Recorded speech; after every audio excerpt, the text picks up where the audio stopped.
নমস্কার বন্ধুরা, সৃজিত দাসের ইউটিউবের ছোট্ট চ্যানেলে তোমাদের সবাইকে স্বাগতম।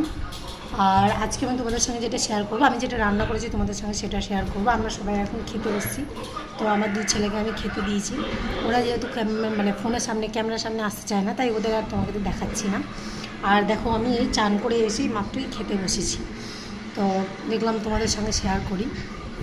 তো দেখো আমি কী কী রান্না করেছি বলছি।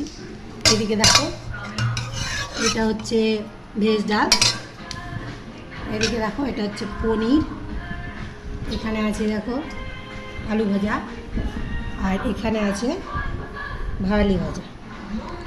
তো আমি এখন মানে ভেবেছি যে তিনবেলা, আমি ইউটিউব চ্যানেল অনেকদিন ধরে খুলেছি কিন্তু কোনোদিনও করেছি কয়েকটা করেছি, মাঝে বন্ধ করে দিয়েছিলাম। তো আমি ভাবলাম এবার তিনবেলা যা খাওয়া হবে তোমাদের সঙ্গে শেয়ার করবো, আমি তোমাদেরকে দেখাবো। তো সেই জন্যই আমি আজকের থেকে শুরু করেছি।